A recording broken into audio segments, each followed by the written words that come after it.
bunga layu sebelum merekah. Nah itu akarnya mati tertimbun oleh batu. Nah adat dan budaya Melayu punya marwah. Adab dan etika itu yang nomor satu. Nah, makanya hal-hal seperti inilah yang selalu kita jaga, adab dan etika. Jangankan itu Pak Don, ketika Adam berbicara sama raja, Adam itu tidak boleh berada di depan raja. Persis gitu ya. Nah, dan kalau dia mau di depan raja, dia harus tunduk, harus duduk. Harus duduk. Bersimpuh. Nah, bersimpuh. Itu etikanya, adabnya kita di dengan orang yang jauh lebih tua, kedua yang punya jabatan gitu. Jadi ndak bisa sembarangan kita. Jadi ada adab. Secara berteater sama dengan teater modern, tapi teater nasional, teater tradisional itu ada adab-adab yang perlu kita jaga. Nah, karena indahnya suatu penampilan, maka kita kadang selipkan dengan sair biar memuat masalah itu menjadi indah dan nampak juga tradisionalnya. Kedua, kita selipkanlah pantun-pantun kita buat. Terus kemudian kebetulan di Sanggar Bangsawan musik yang kita utamakan adalah musik Tanjidor. Tanjidor ya. Nah, jadi beda kalau Bangsawan dengan Mendu itu beda. Ada lagu kalau Mendu kan kalau gitu ya, lakon-lakonnya beda. Kalau dengan tutur juga beda. Kebetulan saya ini dulu sebelum di Bangsawan pernah di tutur. Setelah tutur pernah di Mendu. Setelah Mendu baru saya ini menetap di Bangsawan.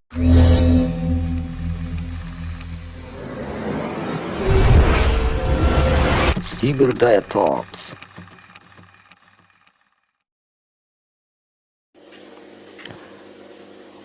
Assalamualaikum warahmatullahi wabarakatuh. Waalaikumsalam warahmatullahi wabarakatuh. Selamat malam. Salam sejahtera, salam sehat selalu untuk kita. Alhamdulillah, puji syukur kita tetap diberikan umur, kesempatan dan peluang berkah. Yang penting sehat ya Bang. Alhamdulillah sehat. Nah, ngompor pas lagi hujan di luar. Nah, di dalam udah lumayan dingin. Jadi kita tetap panas. Jadi kita tetap panas. Nah, Ciberdaya Talks kali ini ngompor satu. Biasanya kan duo. Nah, Jaka masih sibuk ada job. Nah, jadi saya sendirian. Tapi malam hari ini saya tidak sendirian. Insya Allah selalu hadir narasumber-narasumber, kemudian tamu-tamu undangan kehormatan yang luar biasa. Nah, tentu kan ingin tahu yang sudah sempat baca di IG-nya Ciberdaya Talks.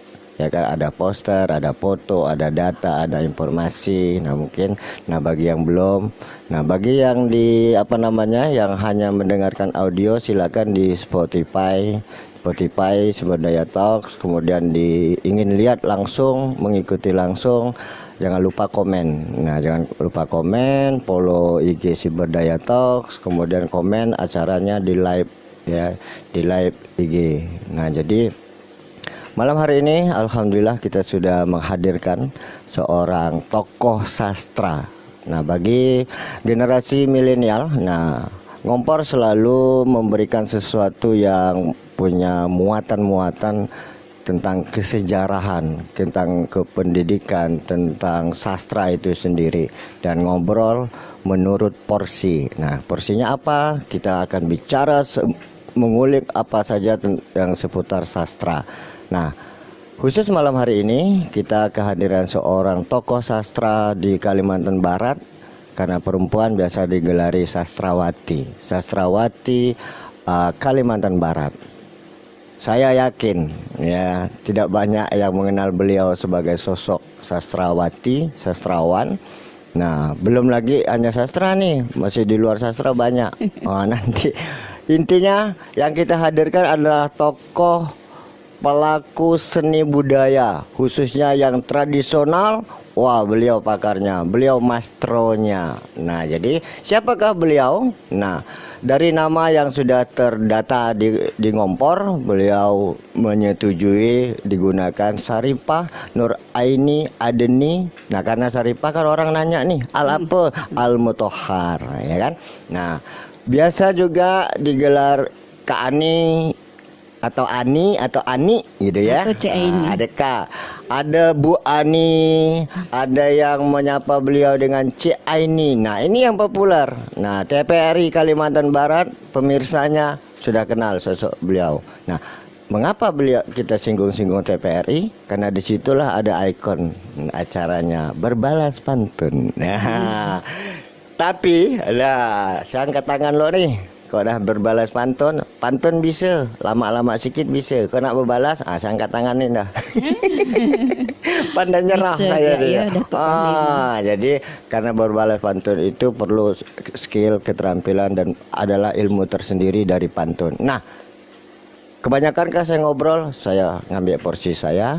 Nah, siapakah beliau? Nah, tak kenal maka tak sayang. Maka sebagaimana tradisi Ngompor, narasumber ini dipersilakan dengan hormat memperkenalkan, mengenalkan siapa beliau masing-masing supaya lebih clear gitu. Nanti kalau saya ngomong salah-salah pula gitu kan. Nah, ada orangnya. Nah, inilah, boleh panggil Ibu, Kakak, Cik Aini. Saya akan mungkin lebih sering menyapa beliau Cik Aini. Nah, silakan Cik Aini memperkenalkan diri. Tadi nama sekilas sudah saya sebut, Saripah Nuraini Adeni Al Mutahhar. Nah, mungkin ada nama lain, sapaan lain. Kemudian sambil mengenalkan diri, Ngompor ingin mengetahui sekilas sosok personal, figuritas pribadi Cik Aini. Apa aktivitas keseharian? Nah, mungkin masih guru ya Bu Cik ini ya? Udah ndak lagi. Enggak, Satu jadi tahun. disinggung juga bahwa beliau juga seorang guru. Nah, silakan Cik ini untuk memperkenalkan diri dan menghadirkan apa saja aktivitas-aktivitas yang dilakoni sampai tetap eksis hari ini. Silakan Cik ini. Terima kasih Datuk Panglima. Datuk Panglima. Nanti Ya, ada tangan rahasia. dirapat jari 10, mengatur sembah salam diucapkan. Assalamualaikum warahmatullahi wabarakatuh. Selamat malam sahabat yang Cik Aini muliakan. Nah, itu pantun Waalaikumsalam tuh. warahmatullahi wabarakatuh. Lanjut. Daun selasih dimasak udang. Nah, cantik nak tuh. Kentang dan ayam dimasak opor. Terima kasih Cik Aini telah diundang, tentu dalam acara yang kita sebut Ngompor. Alamak. Disinggung makasih Ngompor nih. Berarti harus Ngompor balas nih. Nah, apa tuh? Ayam dan kentang dimasak opor Mantap. untuk dihidangkan malam ini. Tak ada lah seru acara Ngompor. Kalau tak ada, ngundang Cik Aini. Terima kasih Datuk Panglima. Alhamdulillah. Nah, ada ki pantun nih. Kita ni kan masih nak bahas pantun nih kan. Bahas pantun. Di waktu malam pasang pelita, di pos satpam tentunya berjaga. Inilah apa tadi ini? Ngompor kah? Enggak, di Ciberdaya Talks punya cerita. Ya. Nah, tentu dengan tema berbalas pantun lestari, budaya terjaga. Ya. Kenapa disebut di situ? Belum kita ngenakan loh. Nanti baru kita bahas ya. Sila. Nanti kita ngomong ngalor ngidul, nanti boleh. balik lagi ke balas pantun. Naik kereta ke Kota Cikini, jangan lupa singgah ke Taman Mini. Biasa saya ni memang namanya Saripah Nuraini Adeni, biasa disapa dengan Cik Aini. Cik Aini itu tadi. Nah ini maaf lah ya yang ada di sana nih, yang di luar nih. Kita nyebutnya biasa Ciberdaya Talks. Ciberdaya Talksnya ini.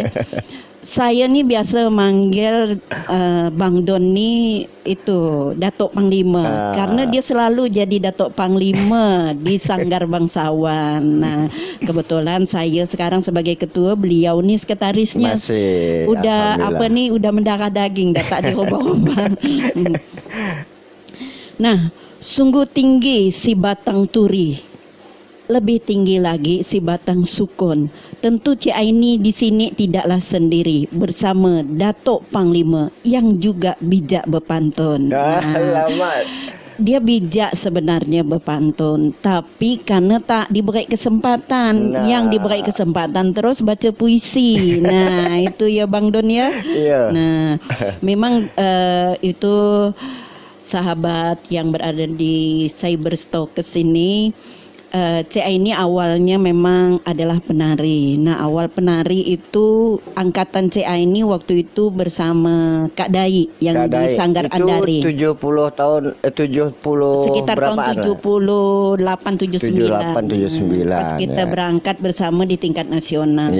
Nah, karena waktu itu Cik Aini ini agak susah keluar karena maklum kita waktu itu Cik Aini ini kan 10 beradik, sedikit masih. 2 laki-laki ya, 8 perempuan. Nah, karena susah gak orang tua nak jaga nih Datuk Panglima. Jadi kita memang membatasi diri untuk keluar rumah untuk latihan-latihan karena fokus dengan sekolah. Nah, di rumah itulah Cik Aini coba menulis. Nah, karena di pelajaran bahasa Indonesia betul-betul dipelajari, walaupun Cik Aini di jurusan IPA waktu itu, tapi dia mulai belajar menulis mengarang. Nah, lomba antar kelas meeting waktu itu seringlah juara tadi kan. Nah, mulai ngasih nulis, tinggallah menari puisi tadi itu nih. nulisnya. Nulis puisi, nulis esai waktu itu. Kita kan enggak tahu itu. Nah, lama kelamaan di Sanggar Bangsawan itu kebetulan almarhum Pak Ali Said waktu itu juga sebagai pemimpin kita sebelum Cik Aini duduk sebagai ketua sekarang. Nah, beliau itu mempercayakan Cik Aini menulis dengan ide-ide cerita yang Cik Aini sampaikan sehingga mengajar setiap lakon yang kita mainkan dengan adat dan budaya. Buat skenarionya ya? Buat skenarionya. Alhamdulillah skenario yang Cik Aini tulis waktu itu kita sempat bersaing di tingkat Kalimantan Barat dengan penulis-penulis yang udah tangguh. Salah satu pemenangnya Cik Aini. Satu-satu perempuan yang di Kalimantan Barat waktu itu yang menang Cik Aini. Kebetulan almarhum Satarudin Ramli juara 1, almarhum Mat Yakub juara 2, Cik Aini juara 3 saat itu. Itu menulis skenario drama radio. Tapi untuk tradisional atau modern waktu itu? Waktu itu modern. Modern. Nah, karena kita di Sanggar Bangsawan berkaitan dengan tradisional yang menasional. Nah, maka di situ kita di dalam lakon selalu menyelipkan adanya tradisi-tradisi yang kita lakukan pada di mana bumi dipijak situ lokalnya gitu lokalnya. Seperti cara nyembah gitu, cara berpakaian yang kita sampaikan, adab-adab dan etikanya. Nah, itu makanya ibarat itu kita ini kan punya marwah tersendiri di mana adat dan budaya yang menjadi nomor 1. Ibarat pantun tuh mengatakan bunga layu sebelum merekah. Nah, itu akarnya mati tertimbun oleh batu. Nah, adat dan budaya Melayu punya marwah. Adab dan etika itu yang nomor 1. Nah, makanya hal-hal seperti inilah yang selalu kita jaga, adab dan etika. Jangankan itu Pak Don, ketika Adam berbicara sama raja, Adam itu tidak boleh berada di depan raja. Persis gitu ya. Nah, dan kalau dia mau di depan raja, dia harus tunduk, harus duduk. Harus duduk. Bersimpuh. Nah, bersimpuh. Itu etikanya, adabnya kita di dengan orang yang jauh lebih tua, kedua yang punya jabatan gitu. Jadi ndak bisa sembarangan kita. Jadi ada adab. Secara berteater sama dengan teater modern, tapi teater nasional, teater tradisional itu ada adab-adab yang perlu kita jaga. Nah, karena indahnya suatu penampilan, maka kita kadang selipkan dengan sair biar memuat masalah itu menjadi indah dan nampak juga tradisionalnya. Kedua, kita selipkanlah pantun-pantun kita buat. Terus kemudian kebetulan di Sanggar Bangsawan musik yang kita utamakan adalah musik tanjidor. Tanjidor ya. Nah, jadi beda kalau bangsawan dengan mendu itu beda. Ada lagu kalau mendu kan kalau gitu ya, lakon-lakonnya beda. Kalau dengan tutur juga beda. Kebetulan saya ini dulu sebelum di bangsawan pernah di tutur. Setelah tutur pernah di mendu. Setelah mendu baru saya ini menetap di bangsawan. Di bangsawan. Jadi pengurus lah ya sampai hari ini. Sampai sekarang. Nah, jadi begitu Ciberdaya Talks bahwa tadi 1 tahun terakhir ini ya, udah masuk purna tugas. Udah pensiun gitu jadi gurunya udah selesai kemarin. Kebetulan si Aini ini kan waktu awal mulai karena sering berangkat dulu, Bang Don kita mengundurkan diri dari pegawai negerinya. Macam pensiun dini gitu. Memang tidak diambil waktu itu, memang tidak diambil karena sering berangkat kita mewakili kadang ke luar daerah, kadang ke luar negeri kita berangkat. Jadi pengabdian kepada negara dalam kapasitas sebagai PNS guru, ASN udah selesai. Gitu ya. Tapi ngajar masih. Ngajar masih. Freelance ngajarnya. Freelance, waktu itu gitu ya. Di rumah kita buka tempat kursus. Kebetulan saya ini waktu itu kuliahnya di matematika. Jadi kursus jadi banyak yang nyangka saya ini sarjana bahasa Indonesia padahal yang bahasa Indonesia tuh Datuk Panglima. Nah, jadi latar belakang kemarin-kemarin atau dalam biasa bincang-bincang kita seni nih kan selalu ada misalnya pernyataan bahwa seni itu panggilan jiwa. Tidak ada landasan langsung, latar belakang langsung dengan akademis atau pendidikan. Beliau ini setahu saya tadi guru matematika. Kalau tak salah menjadi gurunya lewat jalur PGSMTP kalau tidak salah ya. PGSMTP setelah selesai pendidikan guru SMP gitu ya. Nah, setelah selesai sempat kuliah di STKIP di PGRI sekarang. Jadi latar belakang beliau adalah eksak. Sementara yang kita kenal Cak Aini dengan label Cak Aini ini pantun artinya sastra seni gitu ya. Nah, jadi disitulah perjalanan hidup kita tidak tahu ya. Yang bahkan banyak seniman nasional kita bahkan dunia dia berkesenian itu justru jauh dalam pengertian secara akademis dari disiplin sekolah dia gitu kan, ahli kimia, dokter hewan. Nah, dokter hewan jadi seniman. Tompi, nah itu dokter. Jadi penyanyi gitu ya. Nah, jadi itu sedikit sosok bagaimana Cak ini telah memperkenalkan diri dengan aktivitasnya. Kita juga tahu bahwa beliau juga adalah seorang cikgu, guru dan tetap mengabdi lewat jalur misalnya freelancer ya kan, pekerja lepas untuk beberapa hal bidang-bidang yang dibutuhkan kali ya, diperlukan. Nah, tadi disinggung juga siapa beliau ini. Selain disebutkan secara jelas dari tahun 70-an tuh sebagai penari, ikut sanggar-sanggar teater, menulis dan sebagainya.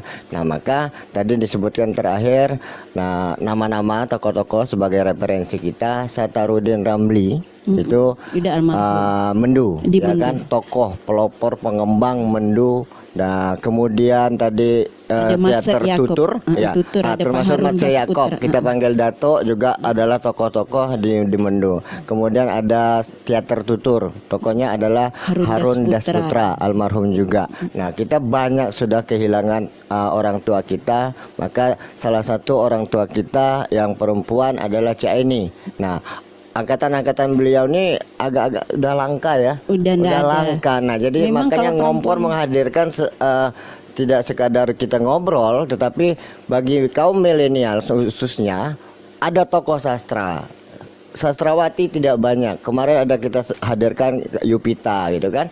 Nah, di bawah saya malah. Nah, ini di atas saya sedikit ada Cak Aini. Nah, ini sebagai upaya Ngompor untuk dalam rangka melestarikan tadi, mengembangkan dan membina, memberikan pengetahuan kepada generasi pelapis istilah saya. Nah, tadi sudah disebutkan bahwa kami berdua pada akhirnya di teater tradisional konsennya di teater bangsawan dan beranak nih. Senggar Seni Anak Bangsawan S2AB. Nah, kalau kenal ada Bang Cecep, nah itu saya, Bang Cecep, Cik Aini dan sebagainya, itu termasuk yang membina di generasi bangsawan seterusnya. Nah, apa namanya? Selain itu, saya pernah melihat bahwa di sebuah buletin kompak kelompok penulis Pontianak, buletin tahun 80-an, ada karya puisi Cik Aini atas nama Ani Adeni. Nah, artinya beliau ini juga tak salah ngompor mengusung sastrawati Kalimantan Barat, sastrawati, karena beliau ini sudah hadir di awal angkatan tahun 70-an kalau kita buat ya. Iya. Kita buat angkatan. Jadi Cik Aini pernah dimasukkan Bapak Haji Mawardi Rifai itu di penulis 66 bersama Munawar Kalahan. Ria Suren itu juga kita masih itu. Sayang kita arsip-arsip itu kebetulan rumah Cik Aini kan pernah terbakar nih Bang Don. Jadi semua arsip bahkan foto-foto itu udah habis dan tidak ada lagi. Nah, saya sempat selamatkan kemarin beberapa album foto bangsawan gitu kan, basah-basah dengan abu bakar gitu ya, yang terbakar di Gang Rahmat ya, Gang Rahmat Jalan Penjara atau Kiai Haji Wahid Asim. Nah, itu Gang Rahmat itu tempat beliau nomor 33 ya, masih kan? Nah, beliau juga Bu RT. Komplit beliau nih sebagai tokoh masyarakat perempuan. Dan kalau kita bicara, nanti kita khusus bicara pantun, karena ini poinnya utamanya, kita ngompor ini pantun, tapi kita ngobrol dulu porsinya tentang sastra dulu. Nah, mengenal sosok Cik Aini. Nah, kemudian nanti apa namanya, Cik Aini juga akan memberikan beberapa hal mengenai berbalas pantun secara spesial, mungkin tips dan trik bagaimana menulis pantun. Bagi kita menulis pantun itu bisa, ya kan, asal tahu tadi sajaknya ABAB, ya kan, ABAB. Kemarin kita bahas syair AA gitu ya. Nah, pantun ada, tetapi ada beberapa hal terkait dengan sajak akhir ABAB, tidak sekadar sama bunyi. Nanti Cik ini akan kita bahas ya, kita bahas. Nah, ini nanti kita bicara pantunnya setelah ini. Nah, mungkin ada waktu kita coba melirik ya, kira-kira Bang. Ini Sri Siti Mustiani mulai menonton video siaran langsung ini. Kira-kira apa lagi nih? Saya agak slack ini, agak stuck, agak nge-lag. Jadi belum tahu apakah ada komentar-komentar dari sumber daya Tokes. Wow, sebentar ya, banyak juga. Pipi Hinduan bergabung. Kemudian Hadi Kreatif Person. Nah, Bang Hadi nih, Bu Diana, kemudian Siti Mustiani. Terima kasih untuk sumber daya Tokes. Nah, kalaupun ada komentar-komentar secara langsung, silakan di kolom komentar. Nah, nanti pada acara ini kita akan buat videonya, bisa selain setelah acara live ini bisa nonton puas-puas berkali-kali setelah acara live-nya. Baik, untuk sudah ada yang bergabung, mudah-mudahan akan nambah. Yang penting adalah ada masukan-masukan. Nah, tadi kita sudah mengenal sosok Cik ini selaku pribadi. Beliau adalah seorang cikgu, kemudian ibu RT, ketua RT gitu ya. Kemudian beliau nih selain berpantun, ada yang zaman sekarang ini kita kerajinan tangan ya. Iya. Nah, kalau ada orang Melayu bilang pokok telur atau apalah perangkat-perangkat piranti-piranti untuk pernikahan atau tata rias. Nah, barangkali ceritakanlah Cik ini kepada halayak publik sumber daya Tokes kita ini, selain kegiatan-kegiatan Cik ini di luar kesenian, ini tetap pada kesenian intinya, yang keberadaan lah bagaimana kerajinan tangan khusus tentang pokok telur dan budaya Kalimantan Barat khususnya Melayu nih. Silakan kita ngulik nih masalah bagaimana eksistensi Cik ini dan keluarga dan saudara-saudara melestarikan kebudayaan melalui kerajinan tangan, pokok telur dan sebagainya. Kira selain pokok telur itu apa-apa aja gitu. Silakan. Iya, terima kasih Bang Don. Jadi sebenarnya kita kan hari ini tema kita berbalas pantun lestari, kemudian budaya terjaga. Kenapa dibilangkan berbalas pantun itu lestari? Bang Don, ketika kita berbalas pantun, kita itu tidak mudah ketika ditanya langsung membalas, sehingga kita mengaturlah adab kita. Iya. Dengan kata yang akan dikeluarkan menjadi satu buah kalimat sehingga menjadi pantun yang bisa menyampaikan pesan. Iya. Nah, seperti kita contohkan Bang Don tadi, kita kan Cak ini sudah bilang daun selasi dimasak udang. Iya. Jadi dikasihkan. Jadi daun selasi itu untuk mengharumkan dan menghilangkan bau amis dari udang itu. Jadi Ya. kita masak di situ. Jadi secara budaya itu memang orang Kalimantan Barat sangat senang, orang khususnya Melayu. Ya. Ada informasi ya. Ada informasi disampaikan. Kedua, kentang dan ayam dimasak opor.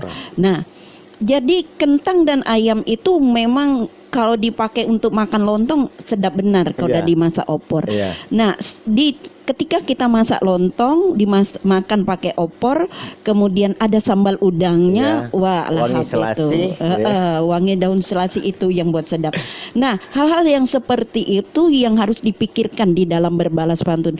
Jadi tidak semua orang, bahkan ke saya sendiri, itu tidak mudah ditanya langsung spontanitas menjawab. Orang bilang itu mudah. Untuk menyatakan pakar, untuk menyatakan maestro di dalam berbalas pantun tidak semudah apa yang kita bayangkan. Harus itu ditata. Karena pantun ini merupakan suatu budaya, Bang Don ya. Budaya itu kan tumbuh dari kebiasaan. Ya.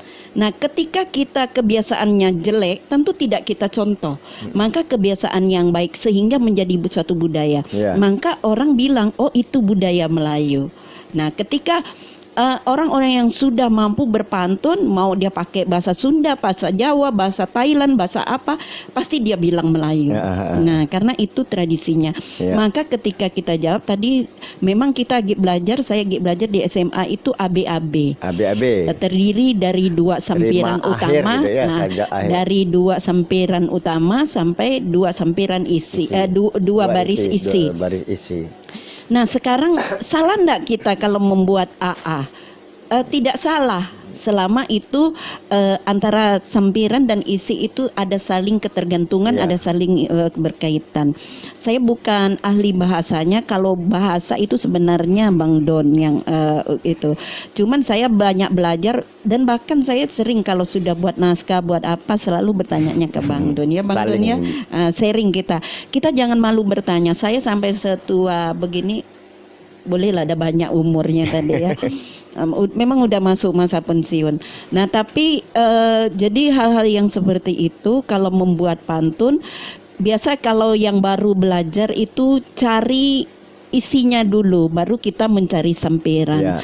Jadi jangan kalau membuat bahasa kiasan jangan sampai kita kejepit dengan masalah. Jadi terjerumus yang mendengarkan. Tadi Bang Don bilang kita mau nyamakan, mau kata bagus di ujungnya. Kita mulai gitu.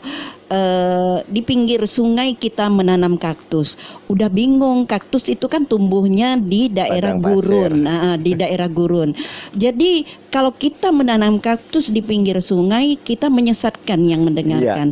Memang bahasa kiasan tapi salah gitu. Nah, itu hanya ada mau ngambil gitu ya. Ada logika, walaupun kesenian ada logika dan masuk akal. Karena walaupun sampiran tadi antara ayam, kentang, selasih, kemudian udang, itu ada informasi, tidak sekadar bunyi yang sama. Ada informasi budaya sebagai sampiran.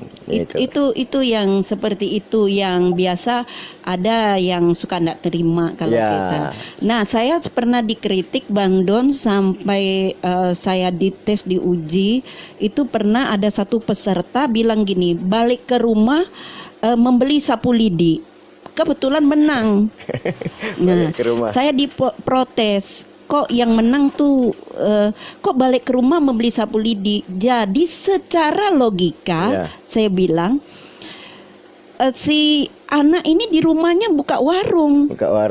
Buka warung. Jadi karena kebiasaan dia melihat orang datang membeli sapu di rumah dia enggak bilang pergi ke warung, balik ke rumah dia. Nah, jadi itu tidak menjerumuskan. Beda tadi menanam kaktus di pinggir sungai. Atau di tengah kapuas. Nanam kaktus di tengah kapuas. perut meletus karena udah puas. Jadi Pantun apa? kilat Ngasal. tapi nanam Ngasal. kaktus tengah sungai gitu. Alamak. Ngasal gitu. Nah, jadi harus masuk akal. Jadi ada nilai-nilai yang Iya, disampaikan. yang juga kita memberikan suatu masukan. Jadi jangan sampai salah Iya. di dalam menyebut. Nah. Nah, ada anak juga kita ajar. Dia disalahkan gurunya, dia tak terima pulang ke rumah. Biasa kan guru karena sudah baku di dalam soal, Iya. titik-titik bapak pergi dia gitu. Jadi kita kalau bapak pasti perginya kemana, Bang Iya, Don? ke kantor. Ke kantor. Tapi si anak bapak pergi ke pasar. Ya. Jadi disalahkan, dia tidak terima karena setiap pagi karena ibunya bekerja di kantor, bapaknya ini sebagai freelance di luar gitu dapat rezeki. Jadi pagi-pagi bapaknya sebelum pergi keluar, bapaknya pergi ke pasar belanja. Jadi anak yang masih kecil, masih baru kelas 2 SD mengisi titik-titik bapak pergi, dia tulis ke pasar, dia tidak terima, disalahkan oleh itu. Kan yang ditanya bapak. Nah, itu. Jadi kalau ini tentang dunia pendidikan. Nah, ini kita tidak ada a priori ya, tidak sembarangan memberikan pendapat, tetapi lebih kurang begitulah suasana kondisi dunia sekolah kita. Karena saya pahami bahwa kita ini bukan belajar dengan metode konsep, ya kan? Nah, kalau bicara konsep, ini apa anak-anak? Pen. Nah, kalau bicara konsep tidak sekadar cukup ini pen. Pen itu untuk apa? Ada penjelasan-penjelasan. Pen ini bisa untuk menulis, bisa itu, bisa ini, itu menjelaskan. Karena kita kan hitung kancing A, B, C, D. Jadi dan jawaban mesti tahu, mesti sama dengan kunci soalnya sesuai dengan kurikulum. Maka dalam realitas tidak ditanyakan. Padahal kegiatan aktivitas sehari-hari atau submaterinya adalah tentang kebiasaan dalam sebuah keluarga, masing-masing keluarga lah. Nah, ada yang bapak ke itu, kantor, bapak ke pasar, ke musola gitu kan. Maka itu yang saya bilang, Bang Don ya, karena yang di dalam berbalas pantun itu kan secara spontan. Spontan itu harus yang betul kita juga secara logika nyampaikan. Kalau anak di sekolah disalahkan gurunya karena memang sudah ada petunjuk sebelumnya. Memang di dalam pengajaran kurikulum sudah mengatakan bahwa di mana-mana bapak ke kantor. Tapi di dalam spontanitas kita apa yang kita lihat di lingkungan kita. Nah, seperti itu yang disampaikan yang di dalam di dalam berbalas pantun si anak benar nyebutnya. Tapi di dalam sekolah karena dia sudah punya konsep oleh gurunya sebelumnya sudah membuat pengajaran yang lainnya, maka dia bisa disalahkan. Nah, karena sesuai dengan kurikulum lah ya. Kurikulum. Jadi ini perdebatan yang seperti ini yang masih terjadi di dalam berbalas pantun. Nah, itu.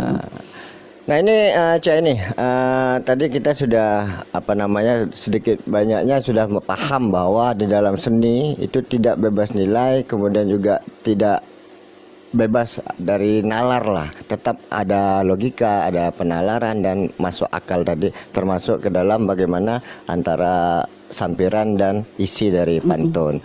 Nah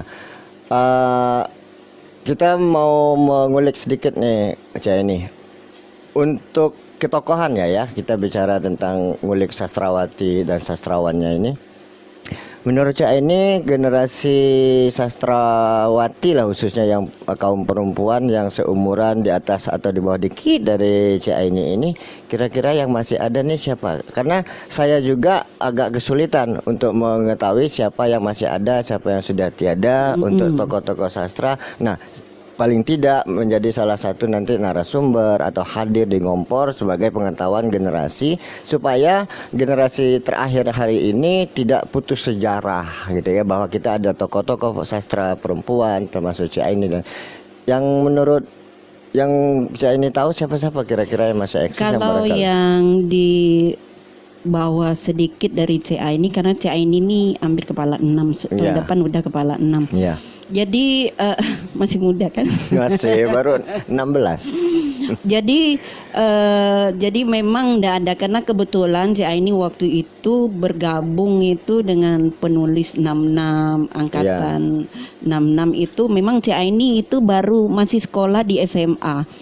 Jadi kita sudah bergabung dengan Bapak Haji Mawardi Ripai Ya, waktu itu yang almarhum. sampai membawa kita kemana-mana untuk mengenalkan Ke Sarawak, sastra. Brunei. Iya. Nah kemudian itu kalau nulis-nulis itu CA ini selalu bergabung dengan yang laki-laki Bang Don, hampir rata-rata iya. dengan Kak Yudis almarhum Iya. itu dengan Wiyas Iya. kan waktu itu kita masih yang muda mana, maka ada antologi puisi kita bersama, kemudian ada penulisan buku syair, Iya. kemudian ada buku CA ini lagi menggarap buku Kalbar Berpantun. Mudah-mudahan Maret ini bisa dikeluarkan. Amin. Insyaallah. Itu ada 1000 lebih pantunnya. Itu Kalbar Berpantun itu CA ini buat di dalam bahasa berbalas gitu. Iya, berbalas. Kebetulan berapa tahun CA ini mengasuh di acara berbalas pantun di TPRI. Maka kita lebih sebenarnya memang kita kekurangan wadah nih Bang Don, kekurangan wadah. Nanti semoga acara ini juga mengundang-undang mereka tidak hanya ini, tapi mereka berbalas-balas dengan pantun. Ya. Walaupun kalau kita seperti ini menyampaikan pesannya ke audien di luar sana dan menjadi pegangan oleh orang-orang lain, supaya kita sekarang kan zaman orang buka YouTube, buka apa, mungkin suara kita sampai ke sana. Iya. Kita itu harus dengan konsep, karena kita tidak boleh sembarangan, karena ini sudah merupakan satu budaya. Nah kemarin nih CA ini kan kita di acara apa itu ya Bang Don? Acara yang UNESCO kah? Iya. Pantun dunia itu. Iya, pantun sebagai dunia, warisan dunia, warisan tak warisan benda. budaya tak benda. Iya. Nah gitu kita alhamdulillah, maka CA ini kemarin sempat membuat walaupun secara singkat, kebetulan CA ini dipercayakan waktu itu dengan perempuan Melayu, kita buat konsep. Nah konsep kita berpantun seperti ibu-ibu lah di arisan gitu. Jadi menyampaikan keluh kesah tentang anak, tentang jadi harus ada satu tujuan, ada konsep sehingga penyampaiannya ke pendengar itu terkonsep gitu. Dan kita juga ada sepekan seni dan budaya di acara apa tuh? Yang di mana tuh? Di Balai Kajian. Balai Kajian BNPB, BPNB, Badan Pelestarian Nilai dan Budaya. Nilai Budaya. Di sana Dulu Balai kita- Sejarah Kita disebut. juga mau mengeluarkan khusus Sanggar Bangsawan satu konsep, yaitu hikmah di balik pandemi. Jadi kita buat pantun tentang bagaimana anak-anak menerima tentang suatu hikmah di balik ini. Anak-anak bisa kumpul keluarga, mereka bisa belajar dengan tenang, mereka bisa berantusias menggunakan teknologi begitu. Mereka tidak hanya nonton menggunakannya hanya main game, tapi mereka bisa menggunakan mengirim, memanfaatkan waktu dan bahkan kesempatan. banyaknya mendatangkan uang melalui teknologi ini. Mereka bekerja di rumah mendatangkan hasil yang begitu banyak. Nah, ibarat itu ada pantun tentang pandemi ini ada CA ini buat air kelapa, air tebu kalau diminum ditolong pakai sedotan. Kita ingat pesan ibu, tetap jaga protokol kesehatan. Nah itu mudah, tapi kita menyampaikan dengan pantun. Nah jadi kesannya mereka sedang minum pun mereka bisa mengabarkan. Ini konsep berbalas pantunnya. Konsep berarti ada itu. jawabannya nih. Dijual, ada yang beli nih. Pasti ada yang beli. Pasti ada yang beli seperti itu. Nah jadi ada yang membeli juga. Anak dara pakai kerudung, tidak lupa memakai habaya. Dunia semua diselimuti mendung, kan katanya itu. Corona datang membuat kita tak berdaya. Nah, itu hal-hal seperti ini adalah konsep di mana kita memanfaatkan situasi. Jadi kita ambil hikmahnya, kita juga harus menyampaikan suatu pesan. Nah, jangan tidak percaya, kita yakin bahwa benda ini ada, tapi macam mana kita melakukannya. Nah, konsep-konsep seperti inilah Bang Don, jadi jangan dianggap remeh, karena berbalas pantun ini berkaitan dengan budaya. Maka CA ini berpesanlah sedikit dengan seluruh audien di luar sana. Jadi kita khususkan membuat itu kita buatlah satu tema kita sendiri supaya berbalas pantun ini tetap lestari. Kita anggap ngobrol dengan orang di luar, tapi kita walaupun tidak dibalas mereka, tapi kita membalas dengan diri kita gitu. Iya. Sambil diminum. Iya. Saya sambil minum dulu. Iya. Jadi Cik ini bolehlah baca-baca ini ya. Nah, boleh baca-baca ini, baca-baca pantun, nanti kita bisa sampaikan ini Bang Don, kalau bagi yang di luar dimanapun khususnya. Dulu waktu Cik ini membawa, memang mereka ini anak muda harus diberikan wadah. Mudah-mudahan. Nah, saya sekalian nyunggung anak muda, Ngompor ingin bertanya sama Cik ini sekaligus sebagai pelaku ya. Iya. Sampai hari ini yang Cik ini lakukan, bagaimana sih ketertarikan generasi milenials nih, khususnya pantun dan lebih khusus lagi berbalas pantunnya? Sebenarnya tidak kita bayangkan, mungkin di luar sana mereka yang muda ini antusiasnya luar biasa. Ketika kita menyodorkan suatu konsep, mereka tidak usah jauh-jauh, kita buat suruh mereka saja, tolong buat pantun perkenalan. Mereka itu dengan konsepnya masing-masing. Apa yang mereka konsepkan yang ada di depan mata mereka? Ada buah, yang terpandang, yang dekat gitu ya. Iya, buah. Kemudian macam-macam ikan. Nah, itu semua yang menjadi sebutan mereka. Karena yang mereka pandang hanya itu di sekelilingnya. Selalu di warung kopi yang disebut. Selalu seperti kita juga, jangan menyangka di warung kopi itu mereka hanya duduk ngopi, bisa jadi mereka di sana macam segala ide. Jadi kalau dipandang, waktu ini kemarin kebetulan menaikkan anak-anak yang muda, yang masih SMA, yang masih SMP, kuliah, mereka antusiasnya luar biasa. Maka kemarin waktu kita bersama KPID, Cik ini berpesan kepada seluruh pendengar yang di luar sana, baik KPID, dikasih wadah lah mereka, dikasih wadah. Mungkin kita yang tua-tua begini bisa menjadi narasumber mereka atau membuatkan konsep mereka untuk tampil. Karena kalau mereka tidak diberikan konsep yang jelas juga kasihan nanti, karena penyampaian kan secara langsung. Biasa kalau takutnya mereka berkembang kemana-mana, jadi nanti kesannya bagi kita menganggap mereka biasa. Tapi bagi ada sebagian orang menganggap mereka nanti kurang ajar pula gitu. Nggak ada adab, nggak ada tata caranya gitu ya. Makanya kita diberikan wadah. Kemarin di TVRI itu cukup lama setelah pandemi ini memang tidak ada lagi berbalas pantun. Udah hampir 1 tahun lebih kita tidak ada acara berbalas pantun. Tapi jangan heran, jangan hilang. Nah, sekarang karena adat dan budaya, sekarang ini dengan konsep juga pakai pantun. Contoh, tadi kan ditanya apa kegiatan untuk mengembangkan suatu budaya. Ini biasa mengajar orang lomba seperahan. Ketika kita membuat konsep seperahan itu selalu diselipkan pantun-pantun, sehingga waktu MC membacakan narasinya ada pantun-pantunnya. Kemudian MC pernikahan, contoh kita biasa ada mukadimahnya. Misalnya kita mukadimah, indahnya bulan karena cahayanya, indahnya silaturahmi karena kebersamaan kita yang terjaga. Ini mukadimah. Indahnya cinta karena kesetiaan dan kejujurannya, ibarat pantun mengatakan. Nah, kan itu kita selingi, salak pondoh coba dibelah, ambil gula dibuat manisan.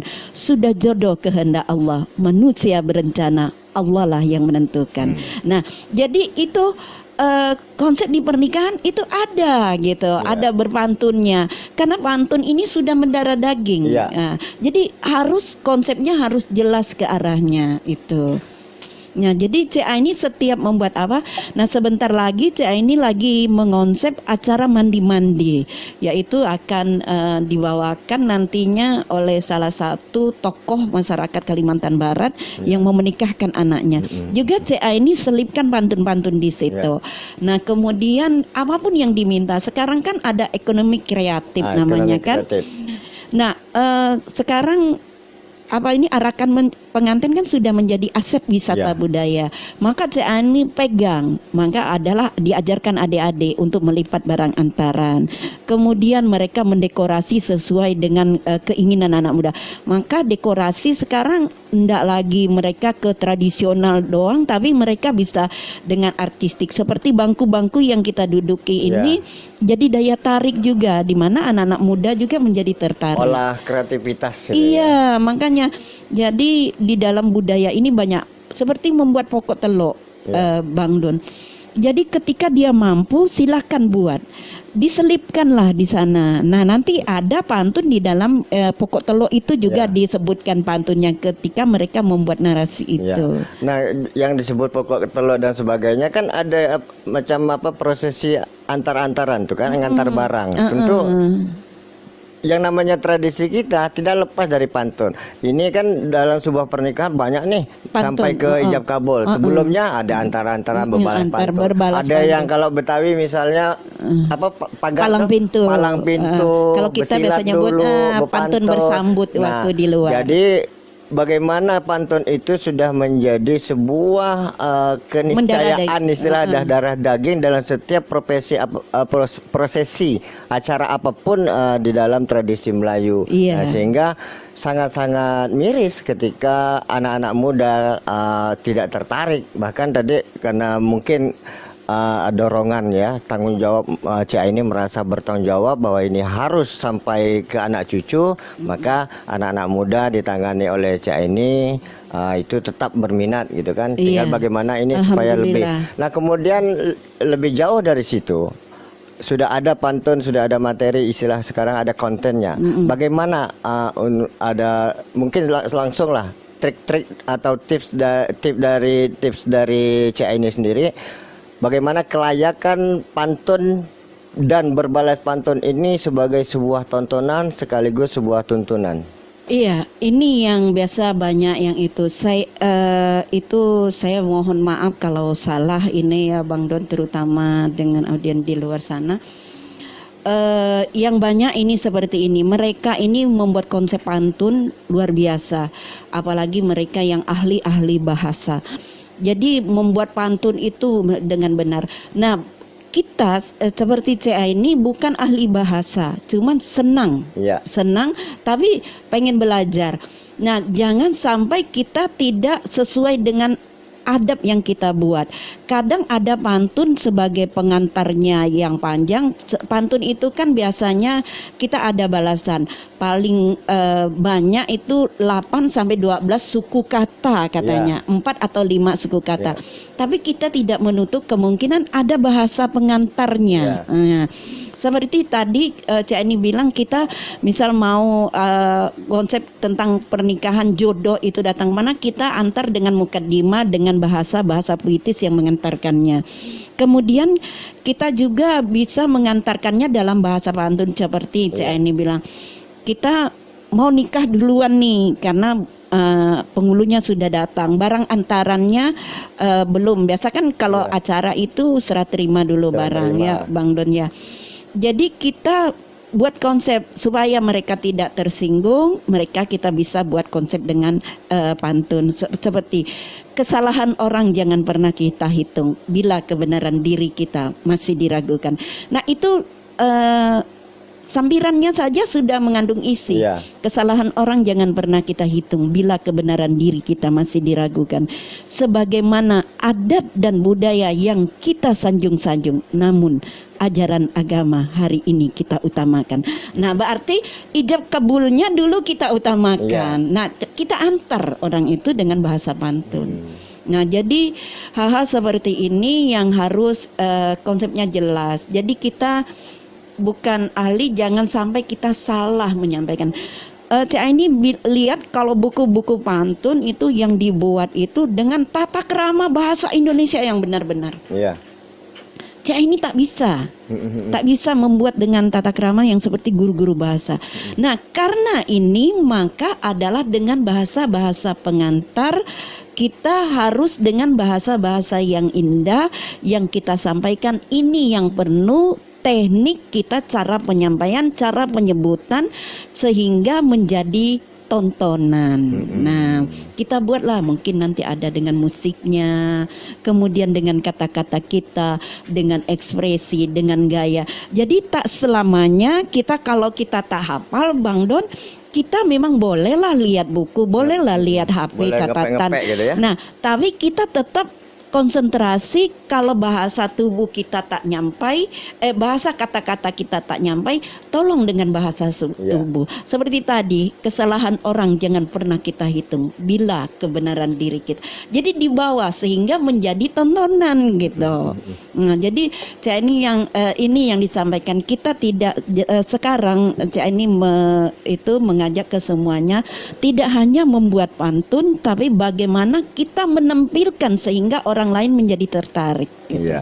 Jadi bagaimana kita yang sudah mengetahui tips dan triknya ini mengentertain gitu ya, pantun atau berbalas pantun layak sebagai sebuah tontonan yang isi-isi dari pantun yang kita bahas tadi adalah semua berisi tuntunan karena ada tentang bagaimana ada tradisi kita, nilai-nilai hasanah, adab dan sebagainya yang kita suarakan, kita informasikan, sampaikan melalui pantun. Jadi kata orang ndak boleh suka mandai-mandai aja atau nebak-nebak asal bunyi ujungnya sama, sampiran tapi betul, ndak masuk akal seperti contoh yang sudah kita singgung. Nah, barangkali itulah bagi para pelaku untuk menyampaikan ada beberapa hal yang menjadi pegangan bahwa bukan sekadar berpantun, bukan sekadar berbalas pantun, tapi secara karya seni itu juga ada mengandung logikanya gitu ya, hal-hal yang logis. Nah, untuk ini kira-kira apa yang mau Cik Aini sampaikan selain dari apa yang sudah kita sampaikan, terutama begini. Dari hari ke hari ini semakin dekat gadget, teknologi dan sebagainya itu lebih ada yang sebagian mengkhawatirkan anak sekolah SD sekarang sudah pegang, kalau dulu dilarang-larang karena pandemi ini semuanya lewat HP masing-masing anak SD. Nah, bagaimana pesan-pesan itu yang bisa Cak ini sampaikan bahwa melalui pantun, balas pantun, sastra, seni budaya, tradisi kita ini terhadap kecanggihan teknologi dan anak-anak generasi pelapis, generasi penerus kita ini sebagai penggunanya. Kira-kira apa yang jadi yang pertama tadi kita harus berikan mereka wadah. Yang kedua kita adakan lomba-lomba dengan menggunakan ini, mereka merekam berbalas pantun bersama satu kelompok, mereka berbalas pantun sama-sama mereka kirimkan melalui jalur teknologi ini ya, teknologi ini dimanfaatkan. Itu yang kita wajib menilai mereka, biar hadiah-hadiah kecil mereka kita kasihkan. Ketiga, kita harus memberikan banyak-banyak contoh yang terbaik kepada mereka, terus memberikan input melalui juga dengan ini. Kita kan lihat ada Ustadz Pantun itu, mereka dengan menyampaikan ceramahnya dengan pantun. Jadi itu ada 3 konsep yang penting. Yang pertama tadi kita kasihkan wadah bagi mereka. Kedua, kita adakan lomba walaupun hadiahnya kecil tetapi kita berikan perhatian kepada mereka. Ketiga, kita tetap terus berkarya, yang bagi yang sudah pandai, sudah apa yang dikatakan maestro ataupun pakar, kita terus memberikan mereka masukan-masukan yang berarti. Nah, ibarat kata nih Bang Don, karena kita mungkin tadi sebelum Bang Don menutup, saya ini mau menyampaikan satu permasalahan. Kapal berlayar ke tengah laut, layar terkembang saat angin berhembus. Kalau ada tutur kata Ciaini yang tak patut, tegurkan dengan hati yang tulus. Anak reja pergi berburu keluar istana pakai kereta kencana. Kalau ada perilaku di sini yang keliru, tolong jangan diceritakan kemana-mana. Iya, di atas meja ada botol biru dan oranye. Nah, pergi ya. Ayo cantik, udah sambungkan. Di tengah ada buku bergaris-garis. Kita sudah mengharu biru dengan narasumber yang keren. Tapi jangan lupa dengan tradisi yang sudah kita garis. Demikian Si Berdaya Tokes. Jumpa kita hari ini sedikit sebanyaknya, moga-moga bermanfaat. Apa kata Cak ini tadi, kalau ada hal-hal yang kurang berkenan, mohon kami dibukakan pintu maaf yang seluas-luasnya. Tapi insya Allah Ngompor akan menghadirkan narasumber yang luar biasa. Tak banyak yang bisa saya simpulkan, si Bertokes lah yang akan menyimpulkan. Nanti kita akan dapat apa kira-kira garis besar, garis bawah dari acara kita ini. Sampai di sini jumpa kita. Wabillahi taufiq wal hidayah. Wassalamualaikum warahmatullahi wabarakatuh. Jangan lupa tetap salam Ngompor.